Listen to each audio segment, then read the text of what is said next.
Des associations de magistrats n'entendent pas garder le silence en ce qui concerne le dysfonctionnement de l'appareil judiciaire, pour paraphraser le juge Jean-Wilner Morin. Après 6 semaines de grève, les présidents des 3 associations professionnelles de magistrats, l'ANAMA, le RENAMA et l'APM, ont sollicité le concours de l'Office de la protection du citoyen pour trouver une sortie de crise.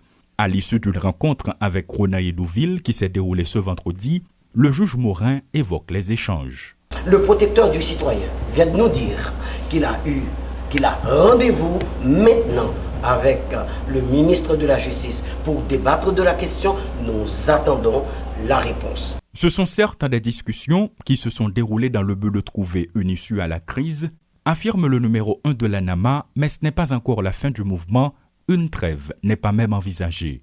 Lucide par rapport à cette situation inconfortable pour les justiciables et qui cause des souffrances supplémentaires aux prisonniers, Ronae Douville, le protecteur du citoyen, va se mêler de la partie en tant que médiateur, explique Jean-Wilner Morin.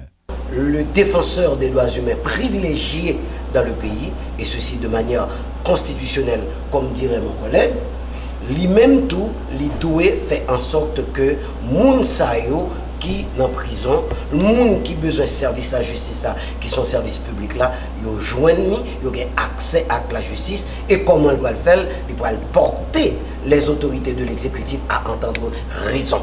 Entre-temps, les magistrats restent fermes concernant leurs revendications. Le retrait des 2 arrêtés présidentiels, mettant 3 juges de la Cour de cassation à la retraite et en nommant 3 autres, ainsi que la réintégration du greffier Christophe L'Espérance. Nous sommes accrochés à ces 3 revendications. Nous ne négocions pas ces 3 revendications. On est clair, la grève est maintenue jusqu'à nouvel ordre.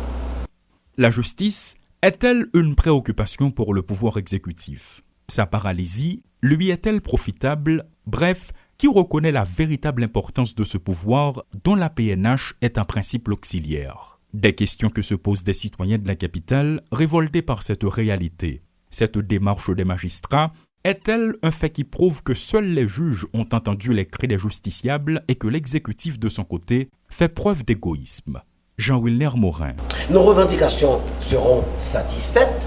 Pourquoi? Parce que juste, si je dis à nous accepter, renvoyer 3 juges à la Cour de cassation illégalement, inconstitutionnellement, demain, il y a renvoyé n'importe qui juge ont arrêté, et ceci nous connaît bien en Haïti, nous très accrochés à un bagage, nous toujours les précédents, nous pourrons profiter de un mauvais précédent et puis pour faire que l'indépendance de la justice sapée pas exister encore et la justice parle aux mains de notre pouvoir. Au regard de la Constitution, et Jovenel Moïse lui-même le reconnaît régulièrement dans ses prises de parole en public, le président de la République est le garant de la bonne marche des institutions.